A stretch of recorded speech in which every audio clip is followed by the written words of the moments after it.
Hi everyone, it's Chris Ward here with our CBT Nugget series for ITIL Foundations. And today's nugget is all about service strategy. We're kicking it off into the life cycle with our very first stage. We're going to do a little bit of an introduction and get you ready, because if you take a look, this is the service strategy book. And as you can see, nice and thick, lots of information in here.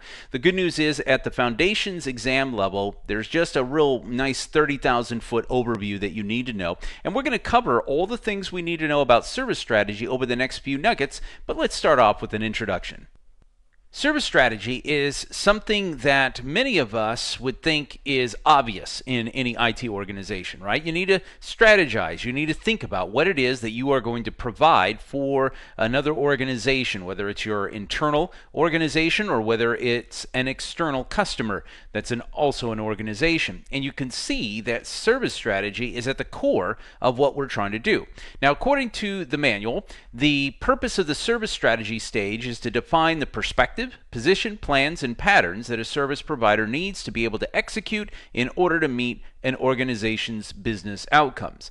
But we also need to think about, well, what is strategy? Well, strategy is a complex set of planning activities in which an organization seeks to move from one situation to another in response to, notice, a number of internal and external variables. I mean, that is probably a big thing that you need to take away from this particular nugget, is that we are obviously going to be doing planning activities. We need to sit down. We need to think about what it is that we're going to offer and whether, as we're going to see, it offers value to our customers, to an organization. And notice this can be also in response to internal or external variables. There could be a response to something that's a change inside your company, or it could be in response to something that's happening outside of your company. Maybe there is a new law that's going in place, whether it's in the UK, whether it's here in the States, or any other country, where now you need to change the way that you provide a service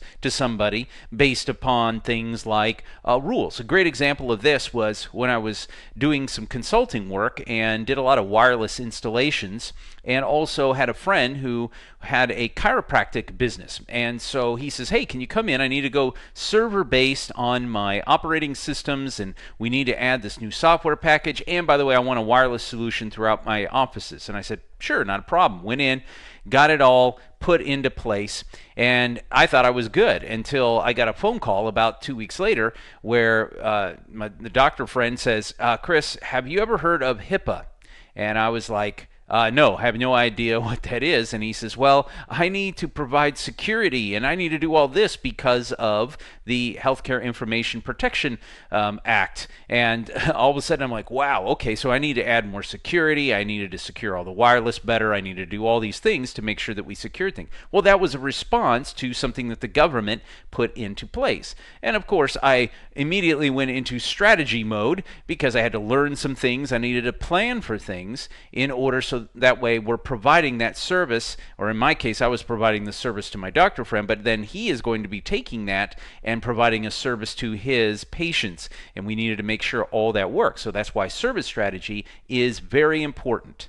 As a business, we really want to make sure we have a clear understanding of how we can, in the IT side of things, support business growth, how to have better efficiency in the things that we do. And so service strategy is really going to help us out with that. Now, some of the benefits and the reasons why we're going to do this, and actually I should probably start off with that, is that instead of always thinking about how we're going to do something, we need to stop and think about why we're going to do something. Because it's easy just to say, well, we'll just throw some technology at it, or we'll turn on a feature in a software application and that'll take care of it. But we need to say, well, that's how you can do something, but do you need to do that? Or why are you doing that? And those are some of the things that happen within service strategy. So kind of think about that. Now, when we defined the term service and we looked at what strategy is all going to be about, we know that we need to start off with the management of business and where it really wants to go. So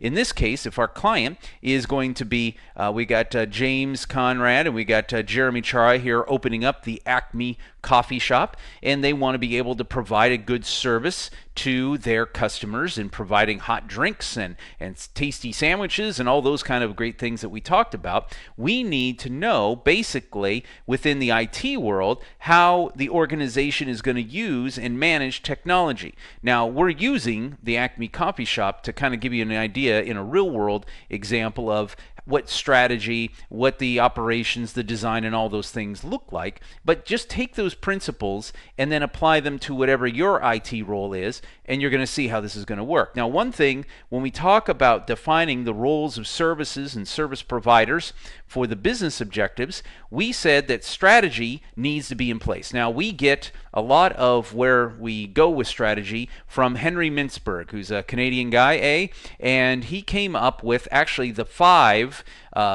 P's of strategy.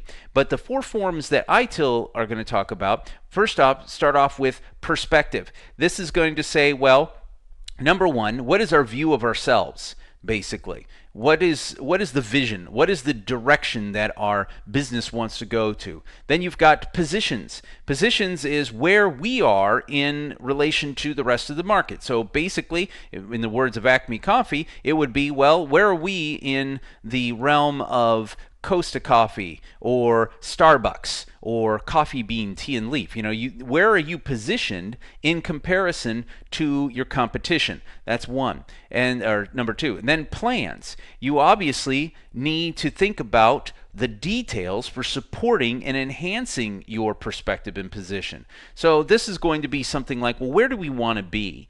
Or what happens if, let's say, Starbucks comes out with a new coffee? How are we going to respond to something like that? So we need to have plans in place. And then there are patterns. Patterns define the conditions and actions that must be in place, and they need to be repeatable so that way we can meet the objectives of our organizations. Now, a little side note, this is a nice little nifty trivia for you. The 5th was ploy. And this is where you get really strategic, where maybe you go and you buy out all the coffee from the local farmers so that way nobody else can get access to that special brand of coffee that you want. And that was another thing of strategy. But in the instance of ITIL, that is not something that they consider or they placed in their service strategy. Okay, so, but a little interesting little side note, ploy.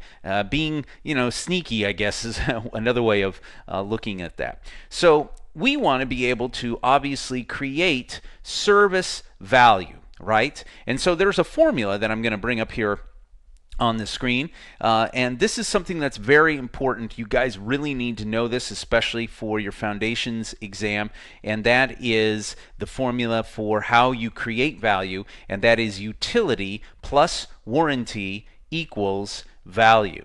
Okay, so this is the formula that we're going to use. So if we think about creating service value, let's look at Acme Coffee here for a second, and then we'll kind of roll this into the formula so we're all on the same page.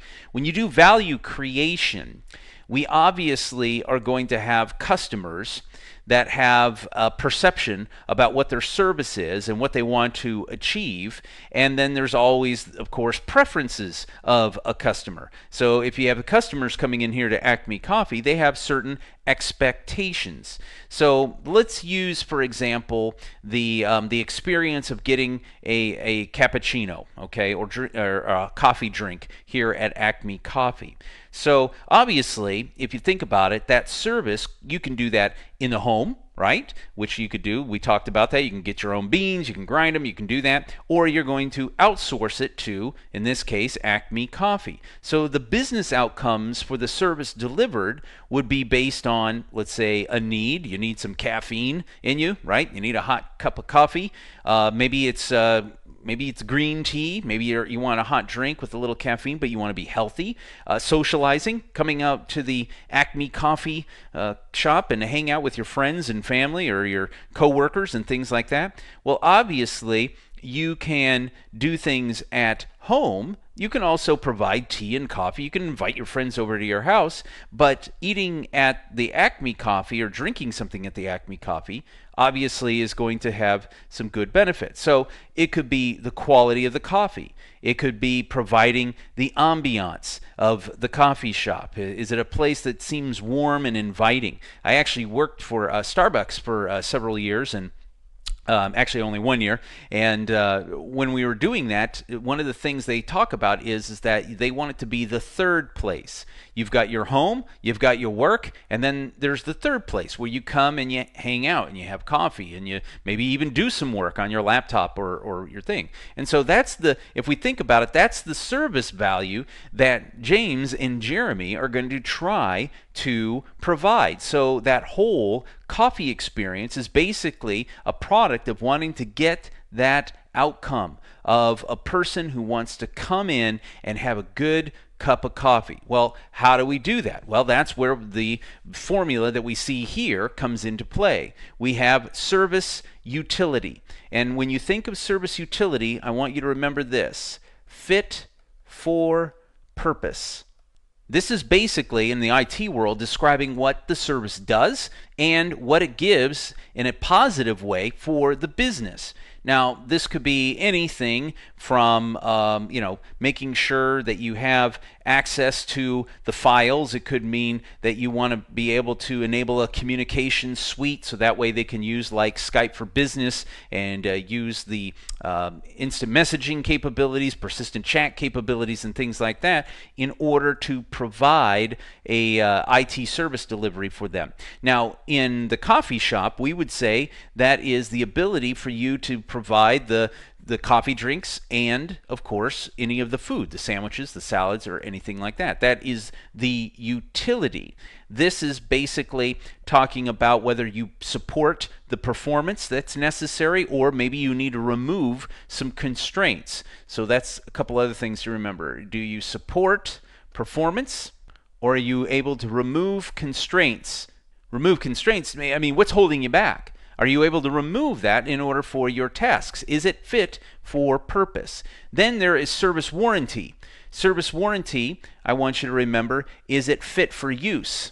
This is talking about how well these functions are going to be delivered to your end user or to your organization. This is going to talk about a couple of things. This talks about availability, it talks about continuity, it talks about capacity, and it talks about security.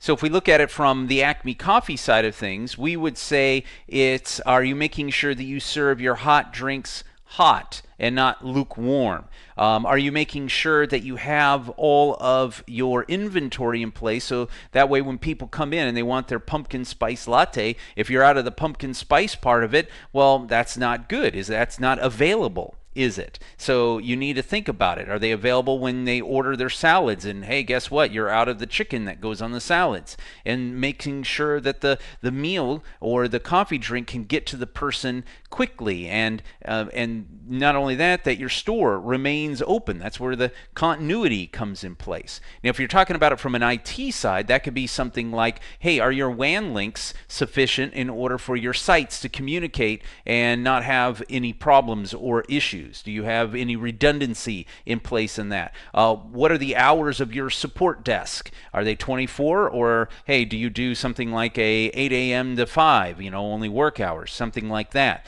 Do you have security in place, so that way maybe you're using Active Directory Rights Management Services, ADRMS, to make sure that when someone sends documents and they're only able to be opened by people that have the appropriate permissions, things like that. That's all part of warranty. And combined together, they produce what we would call value. So we want to make sure that the value of the service is something that is, as we would say, fit for purpose and fit for use. So that way we're not just developing a service that, number one, we're not able to make it available, or it might stop at certain points, or we don't have the capacity. I don't have seating capacity for everybody. So guess what? It won't be sit down. It'll just be a walk up, get your drinks, and go. Those are things that you can think about. Security. Are we able to, make sure the cash registers are secure and things like that? So all of that together helps us provide what we call service value. So in this introductory nugget to service strategy, we took a look at some definitions that you need to know. We made sure that we talked about Henry Mintzberg's you do need to know the 4 P's: perspective, position, plans, and patterns. And then also the very famous little formula here: utility plus warranty equals value. I hope this has been informative for you, and I'd like to thank you for viewing.